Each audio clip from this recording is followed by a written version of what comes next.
Hello everyone, this is Shadow. Due to copyright restrictions on YouTube, I can't publish many of the audiobooks you love. That's why I've created a special paid service where you can enjoy over 300 high-quality audiobooks from platforms like Webnovel, Pocket FM, Audible, Wuxia, and more. Each novel comes as a one-time purchase, no subscriptions, no hidden fees. After payment, you'll receive full access via Telegram, along with all future updates for that novel. You'll find a wide selection of your favorite genres and titles, always in premium audio quality. Check the full list of available novels in the description. DM me now to get your favorite stories in audiobook form and start listening today.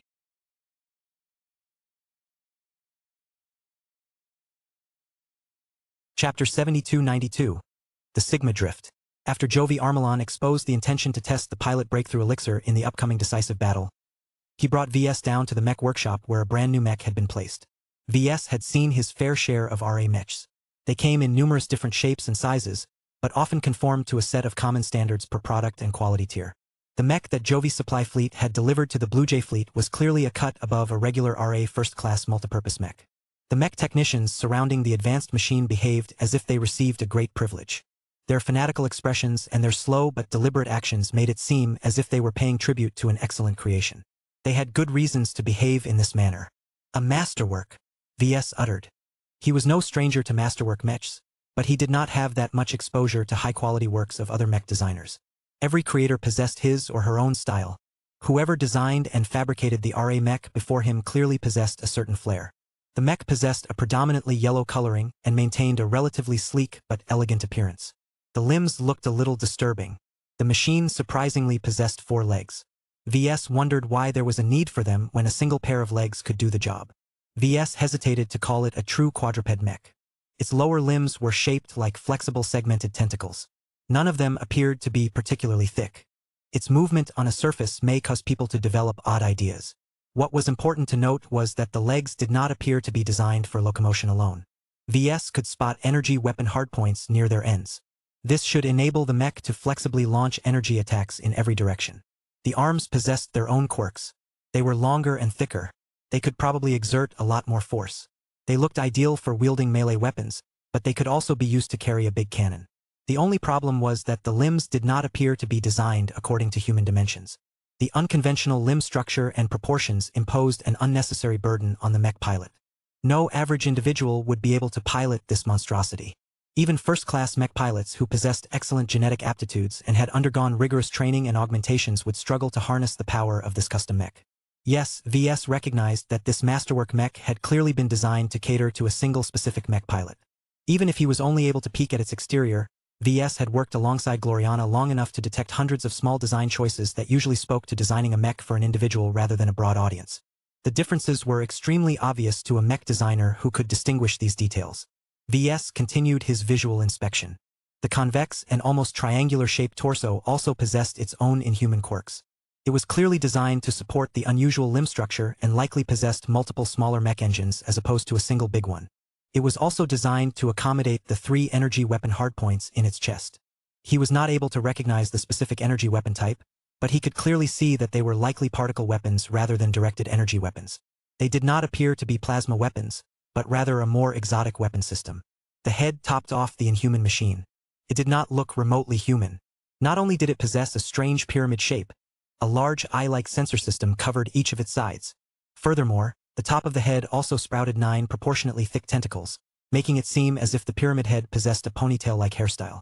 Even when the yellow mech remained dormant, the tentacles still showed signs of activity. They not only refused to bend to the Tarrasque's artificial gravity, they also swayed as if they were performing a mesmerizing dance. All in all, the mech already made an unforgettable first impression on VS. The entire masterwork mech conveyed an impression that was inhuman from the ground up. It was as if the mech designer not only deviated from the humanoid template, but felt proud about this design choice. What is this mech? VS finally asked. Jovi's expression turned slightly proud as he responded. This is the Sigma Drift. It is designed by Master Frederick Timpasa Roy, a disciple of the Xenotechnician. The Sigma Drift is designed by combining exotic alien tech with cutting-edge human tech, most notably superdimensional technology. What? The RA designed a standard mech that incorporates superdimensional technology? That sounded too extravagant. It is worth it, Jovi coyly said. First, You should understand that the Sigma Drift does not contain any high-grade superdimensional alloy. It only contains small and controlled amounts of common superdimensional matter, and most of them are concentrated in the weapon systems in order to produce highly specialized effects. Second, the Sigma Drift is designed for Major Simon Jankowski. VS widened his eyes in realization. The expert candidate? If it is him, then he may barely be able to master the difficult art of piloting this machine in a short amount of time. The selection of Major Jankowski as the client of this custom mech made a lot of sense. He was an expert candidate who broke through during the early phase of the Age of Dawn. In the time that had passed, Major Jankowski continued to polish his skills and accrue more combat experience whenever possible. While he and his first-class multipurpose mech did not stand out too much, his performance had remained absolutely solid. The only shortcoming was that he had yet to trigger his apotheosis.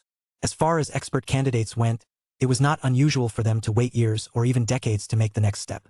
Of course, expert candidates who took more than a decade to make any substantial progress most likely suffered from fundamental issues. Major Jankowski still had a number of years to go before people would begin to question his competence. Are you sure you want to subject Major Jankowski to an experiment? VS hesitantly asked. He does not fall into the optimal range of candidates. He is not young anymore, and he is also a mech officer. Rest assured that Master Roy has already taken these conditions into account. It is exactly because the success rate is not too high that this experiment will have meaning. What we are looking for is whether your transcendence glow can make a difference. It is much better to observe its effects in a slightly more flawed scenario. As the pair of mech designers moved closer, they gained a better appreciation of the Sigma Drift. The machine was made out of unknown alloys and materials. VS did not recognize any of them, but he could tell that there was no trace of superdimensional alloy on the surface. Even the RA was not mad enough to clad a standard mech with superdimensional armor. Why the design? VS eventually asked. What is the point of all of these tentacles? That is because the mech is designed around its experimental spatial dissociation engine. Spatial dissociation engine. Jovi nodded with a smile. This is cutting-edge superdimensional technology that is still very much in development. Despite how little time is spent since we became introduced to the concept, our specialists have made remarkable progress with the help of our star designers. The experimental version incorporated in the current iteration of the Sigma Drift is not too powerful, but should be stable enough to cooperate in reality. That quickly? VS never expected the RA to develop a working example of superdimensional technology that was more advanced than formulating simple alloys. The meshers even stuffed it in a standard mech, meaning that it was not extravagant enough that it could only be integrated in high-ranking mechs. What does it do? The name sounds like it allows the mech to mess with the fabric of space. You are correct, VS. The spatial dissociation engine indeed interacts with space. I cannot explain the working principles of this experimental tech with you, but I think you are at least somewhat familiar with its effects. One of your previous works has already been able to perform this feat, though the methods are different. In order to clarify his answer, Jovi activated a projection that showed a few clips of the Dark Zephyr. The masterwork Ace Light Skirmisher was a sight to behold. The sleek, swift and agile Ace Light Skirmisher danced across the battlefield, evading lots of damaging attacks with unnatural ease. Yet what was impressive about the Dark Zephyr Mark III was not his evasive capabilities, but his ability to bypass enemy spatial barriers and Azure energy shields. This was one of the signature abilities of Saint Tusa. He was able to rely on his affinities and willpower to bend reality and transform an impassable corridor into a clear road. VS widened his eyes as he connected the dots together. Wait, can the spatial dissociation engine replicate Saint Tusa's ability? It depends on how you define replication, Jovi answered. The differences do not matter. The working principles may be different, but the effects are roughly the same. The Sigma Drift is named like this for two reasons. The drift part refers to how the mech is figuratively able to drift across the higher dimensions, if only briefly. The effect is undeniable. VS did not know what to think. He had always considered Saint Tusa's ability to bypass any obstacle to be his exclusive strength. Perhaps there were other high-ranking mech pilots in the old galaxy that could perform a similar feat. There were too many of them over there. At least Tusa remained the only person to be able to treat the spatial barriers of enemy phase leaders as if they were made of paper. To learn that the Dark Zephyr Mark III would no longer be able to maintain exclusivity over this ability, but that it could also be replicated with a piece of technology made VS sick. There had to be a flaw. What are the downsides of using this tech? It is experimental, right? That means it has to have a number of problems. Jovi did not deny this guess. The spatial dissociation engine is expensive. This cannot be denied. Aside from the use of small amounts of mid-grade superdimensional matter, The experimental engine also demands the use of superior exotics and hypers in order to fulfill its primary purpose and prevent it from blowing up. Furthermore, its energy requirements are extremely high. The Sigma Drift has a strong power reactor and ample energy reserves for this reason. Even then, the SDE should not be abused. It is best if the mech only activates it a handful of times. Every subsequent activation after the first one will cause the device to degrade further. There is a risk that it will explode if activated too many times during a single engagement. That meant that the SDE could not only be activated a handful of times, but also require serious maintenance after the battle. VS relaxed for a bit. Though the spatial disassociation engine still threatened to put Saint Tusa out of a job, its efficiency was still low. The flaws meant that it was still too far from maturity. Of course, the need for mid-grade superdimensional alloy also guaranteed that it was unlikely to be installed in too many low-ranking mechs. Can high-ranking mech pilots limit the degradation? Yes, Jovi said. An expert pilot or ace pilot can empower the SDE with true resonance. This can significantly reduce the wear and tear of the device. This can also allow the mech to keep it active for longer periods of time, though there is not much reason to do so.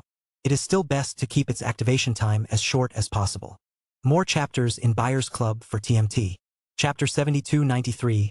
Sydney Particle Cannons. The Sigma Drift was not an ordinary machine. Its spatial disassociation engine alone turned it into a genuine superdimensional mech. VS could easily foresee that the Sigma Drift was specifically designed to counter the native aliens. So long as Major Jankowski broke through and became an expert pilot, then the Sigma Drift could easily be upgraded into an expert mech, allowing it to support the functioning of the SDE. The experimental device possessed serious flaws and constantly tried to destroy itself whenever it became active. VS was not too unfamiliar with this setup. The trade-off was normally unfavorable, but as long as a high-ranking mech pilot was able to reinforce the experimental drive with true resonance, its self-destructive nature could be reined in to an extent. This meant that Master Frederick Timpasa Roy clearly designed the Sigma Drift as an expert mech that had temporarily been downgraded into a standard mech. It probably wouldn't take too many steps for a team of mech technicians to complete the planned upgrade.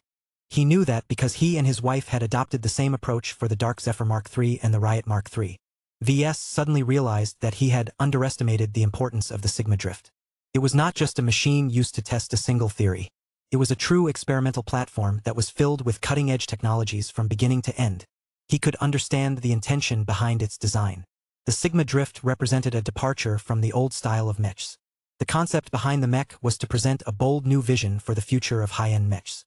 It contained dozens of small technological innovations that compounded into a distinctly different style of machine that no one had ever seen before. In order to seek the most comprehensive improvement, Master Frederick Timpasa Roy deliberate broke several standards and conventions that had defined high-end mechs for many mech generations. Its configuration deliberately made a point by adopting such an inhuman design. The choice of adding so many tentacles to the machine was bound to evoke a lot of controversy. While VS could not immediately figure out why the design placed so much emphasis on the odd segmented tentacle limbs, he could vaguely deduce that they played a central role. The Masterwork mech practically took pride in its alien design. If he didn't know any better, maybe VS would have concluded that the Sigma Drift had been designed by an alien as opposed to a human. Superdimensional technology represents the future, Jovi Armelon said as they examined the Sigma Drift while it was being tweaked. This machine that you see before you is a sign of things to come. As long as superdimensional matter becomes more accessible, we can produce more mechs that incorporate light to moderate amounts of this new wonder material.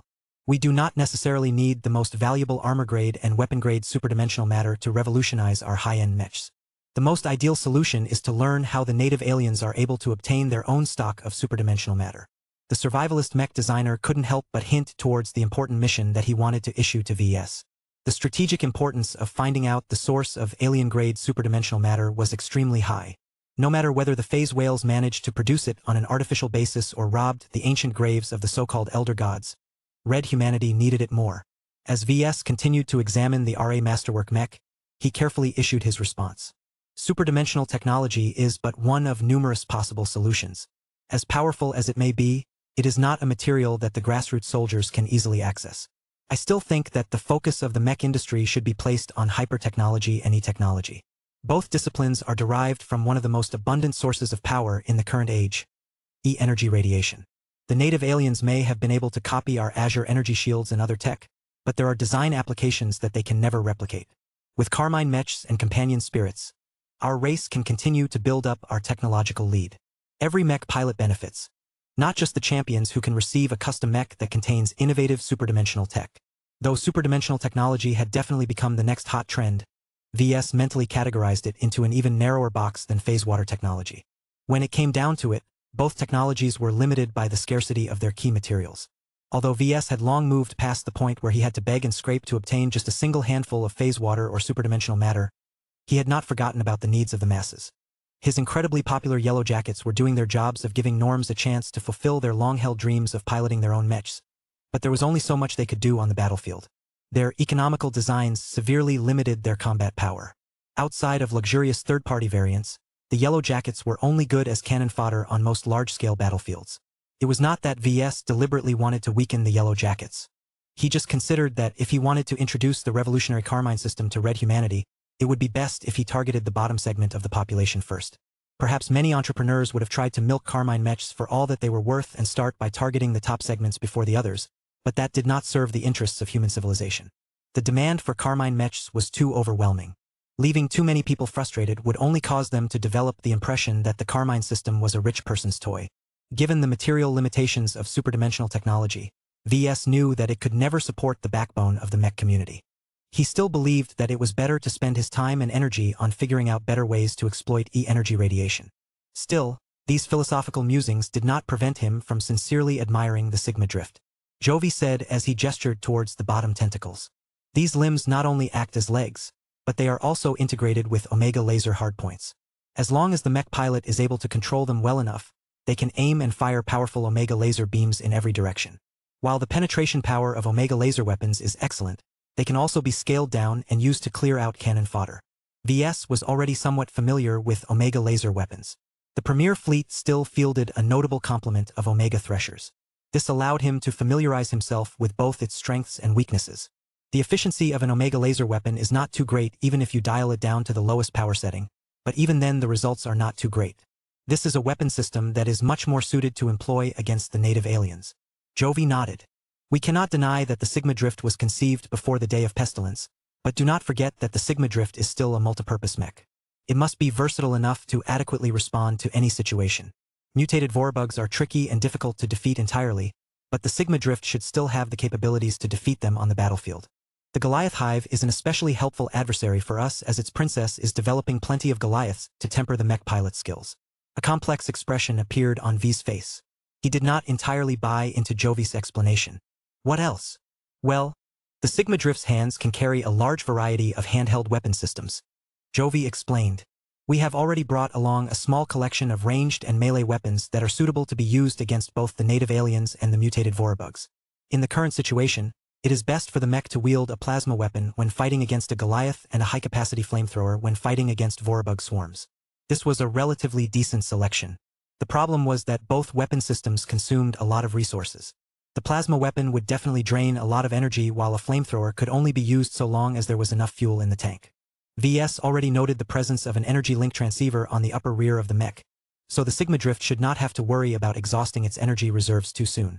Heat management would remain a serious issue, but the meshers likely took this problem into account and formulated the corresponding solutions. What is special about these particle weapons? VS gestured towards the hardpoints mounted in the upper chest. It is clear that they occupy a significant amount of capacity on the mech. Good eyesight. What you are looking at is an early example of offensive superdimensional technology. This is a real superdimensional weapon, not a conventional weapon that just happens to make use of superdimensional parts. The particle weapons possesses traits that are impossible to replicate without the use of mid-grade superdimensional matter. VS raised his eyebrows when he heard that. He did not expect the Red Association to develop an energy weapon that utilized superdimensional matter in an effective manner to this extent so soon. That is a significant advancement. He sounded genuinely awed. Tell me the details. The Sydney particle cannons mounted on the chest of the Sigma Drift do not entirely derive their power from the particles that you are familiar with. Aside from utilizing energetic particles that can be generated through normal means, the cannons also employ superdimensional technology to create a one-way energy tunnel to multiple higher dimensions. These tunnels are weak and cannot channel any form of matter, but the energies alone are devastating enough, especially when they are forcibly blended together. VS took a moment to parse this explanation. He found it amazing that the new tech successfully miniaturized the mechanisms responsible for creating dimensional tunnels. So these particle cannons essentially work by charging conventional particles with higher dimensional energies. Am I correct? That sounds extremely dangerous. Not as much as you think. Jovi tried to reassure VS. The Sydney particle cannons are originally derived from research related to accessing, probing, and scouting the higher dimensions. Ever since your clan introduced red humanity to superdimensional matter, we have employed a variety of methods to explore other potentially resource-rich dimensions. This led to the accidental development of Sydney particle weapon technology. The new weapon tech encompasses rather crude but effective attempts at weaponizing higher dimensional energies. That sounds hard. The challenges are many. In most cases, the energies derived from a single higher dimension is not lethal enough. This was why we experimented on combining multiple different energies together. In most cases, the experiments yielded no positive outcomes. It was only in the rarest of cases that we stumbled upon formulas and combinations that just happened to produce the desired results. We have only discovered half a dozen or so effective combinations. The Sydney particle cannons mounted on this mech are categorized as type sigma. This is where the first word of the name of the mech is derived. VS finally understood why it was called the sigma drift. Both words referred to the superdimensional aspects of the machine. The Sydney particle cannons were probably a bigger deal than he anticipated. What kind of damage can type sigma weapons inflict? Jovi smiled. The superdimensional weapons of this type can produce a variety of effects. Chief among them is breaching through spatial barriers or other forms of strong energy defenses. They also happen to be especially effective against organic matter. That is not all. The consistency of type sigma cannons is rather low. Last I heard, there are still problems related to generating the specific effects on demand. Why does it sound like you are gambling with every pull of the trigger? More chapters in Buyer's Club for TMT. Chapter 7294. Measure Control. Learning about the Sydney particle cannons granted VS a new form of respect towards the sigma drift. It sounded messy at first. Jovi's description made it sound as if a bunch of mad scientists had recklessly opened tunnels to random higher dimensions and let dangerous energies seep into the material realm. Whatever the case, the results astonished the meshers. By mixing and matching different particles and energies together, the Sydney particle cannons were able to launch attacks that defied conventional defenses.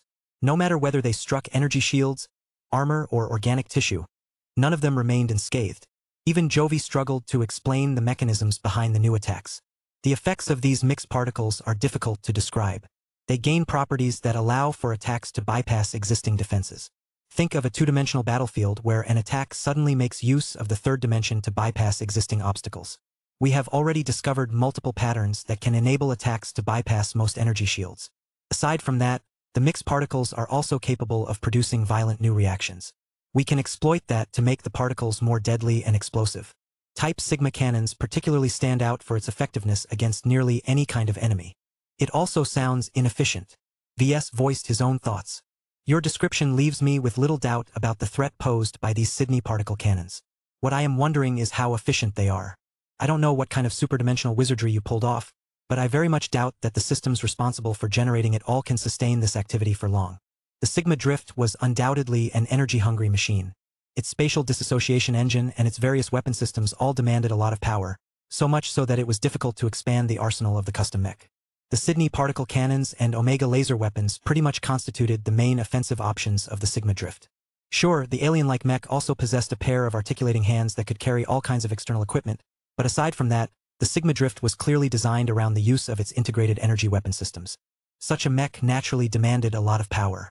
Jovi briefly elaborated on the energy systems of the Sigma Drift. Energy management is a high priority for this machine. Its energy reserves are ample enough to support a short encounter at full strength. That said, it is better to maintain an active energy link between the Sigma Drift and a supporting starship to keep the mech active on the battlefield for a longer duration. The tech used for the power reactor and other related systems did not sound particularly noteworthy. The Red Association clearly held back from implementing too much experimental tech in this aspect. A wise decision. The Sigma Drift absolutely could not afford to suffer any problems related to its energy during intensive combat. It could still tolerate malfunctions to its fancy Omega laser hardpoints and Sydney particle cannons. The mech carried multiple units of them after all. So long as they did not shut down all at once, the RA could tolerate a bit of instability. The same could not be said for its power reactor, which most certainly received a bunch of technological enhancements. There was talk about installing a superdimensional power reactor into the Sigma Drift. Jovi casually mentioned. However, it could not be called a true application of superdimensional tech.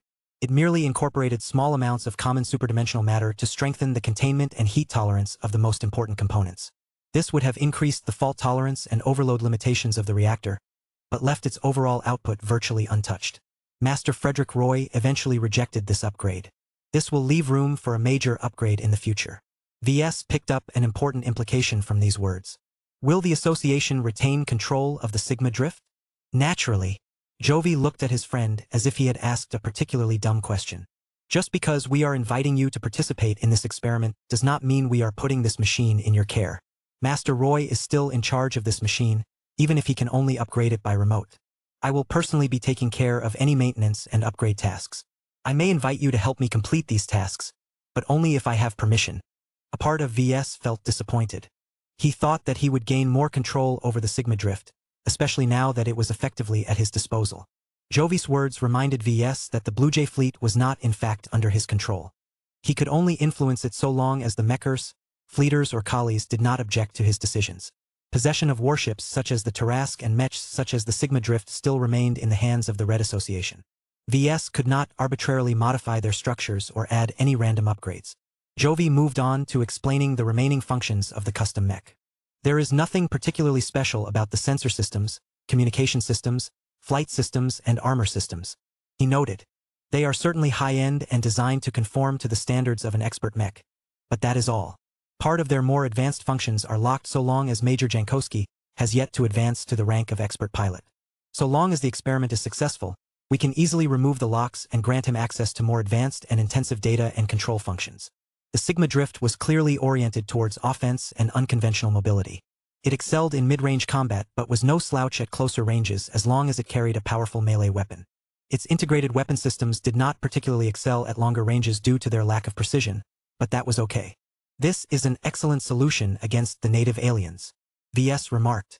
I really feel sorry that it is being deployed against the native aliens. Its spatial disassociation engine is not much use against the mutated Vorabugs. It is kind of a waste to test it out in this particular war theater. The survivalist mech designer shrugged. Destiny is fickle. Not every plan comes true. We can only adapt and adjust. There may be scenarios where the spatial disassociation engine can be of use on this particular battlefield. The mutated Vorabugs have yet to make serious use of energy shields, but that can change at any day. The Goliath Hive is the most likely to replicate this function due to its attempts to mimic the organic functions of phase lords and phase whales. He may be right. The mutated Vorabugs evolved at a rapid rate. VS had already witnessed this in person as he noted that each wave of alien insects became a little harder to defeat. The Vorabugs were anything but static. From their smallest cannon fodder to their largest Goliaths, every subspecies of this disgusting race continued to evolve. The solutions that work today might not work so well tomorrow. For example, VS already noted that the Goliath Hive had been tweaking the flesh composition of its Goliaths to increase their resistance to plasma weapons. While its progress had not been great so far, the trend was concerning. This was not the first time that Red Humanity fought against an enemy that recognized its own shortcomings and actively worked to improve its combat assets. As VS worried about whether the mech industry's innovations could keep up with the rapid iterative improvements of the mutated Vorabugs, Jovi brought VS into the cockpit of the brand new machine. VS curiously looked around. He found the style of the interior to be refreshingly different. Come closer. Jovi gestured to his friend. Let me unlock this panel. You can take a good look at the components of the high-tolerance neural interface. The neural interface did not look radically different from the safer versions that the Mechers normally employed. While VS noted that it looked a little larger, that was because the Mechers implemented additional safeguards in case they were necessary. Other than that, it did not take too many changes in order to significantly change the piloting experience. Are the changes to the neural interface predominantly hardware-based or software-based? VS inquired. Definitely software-based, Jovi said. To be honest, the difference between a high-tolerance and low-tolerance neural interface can be as simple as changes to its safety settings. We implemented optional upgrades to the neural interface of the Sigma Drift in order to include additional safety cushions in the event of unforeseen accidents. We do not know whether they can make a difference, but it does not cost us much to implement additional insurance. It did not sound like these upgrades would be of much help. They probably wouldn't be able to prevent harmful accidents from occurring. At most, they could mitigate the damage and prevent Major Jankowski's condition from deteriorating any further. After VS examined the individual parts of the new neural interface model for a couple of minutes, he gestured for Jovi to put them back. So how do you want me to add the Transcendence Glow to this mech? He asked. Do you want me to modify its design and attempt to transform it into a living mech? Or do you want me to install a totem nearby? The latter, Jovi answered. We would like to retain full control over the design of the Sigma Drift. Letting you upgrade it would complicate our efforts to remain up to date on the actual state of the machine. As long as the initial experiment yields a successful result, we intend to continue to treat the Sigma Drift as an experimental platform. Its service in the Blue Jay fleet will ensure that it will see plenty of action under diverse circumstances. This will help us gather more interesting data and contribute to more systematic improvements. VS nodded in understanding even as he regretted his lack of greater involvement in this project. Fine. I will allocate a few hours in my workshop in order to whip up a suitable totem. Where will it be placed? Over here. There is an alcove to the side that is designed to accommodate your totem. We can also mount it from the ceiling of this cockpit, but that is not as ideal. Got it. I have already noted down the dimensions. The totem will not be particularly large, but that is okay since the distance is not too great. Lufa should be strong enough to make a substantial difference. Lufa had developed fairly well in the past few years. His normal glow remained very useful in the Age of Dawn due to its ability to suppress weak to moderate E energy fluctuations. Unfortunately, as much as Lufa had grown as of late, his development was still short of catching up to the likes of his more impressive peers. It lacked the extraordinary foundation of the superior mother and Gaia. It did not have an easy way of becoming a true god-level entity. Luia could only accumulate more energy over time while figuring out how to complete a more qualitative evolution of its own nature. VS could provide little help in this regard. He may have brought Luia to life, but VS did not really possess a deep understanding of energy-based life forms. He was a mech designer, after all. Maybe he might be able to implement more substantial upgrades if Luia was a living mech, but that was not the case. I do not think that the Transcendence Glow will yield as much results for high-ranking mech pilots. VS warned his friend. It can still make a difference to ace pilot candidates under the right conditions, but the impact will not be as great. The pilot must consciously lower his guard to Lufa's glow, and that is a struggle in itself.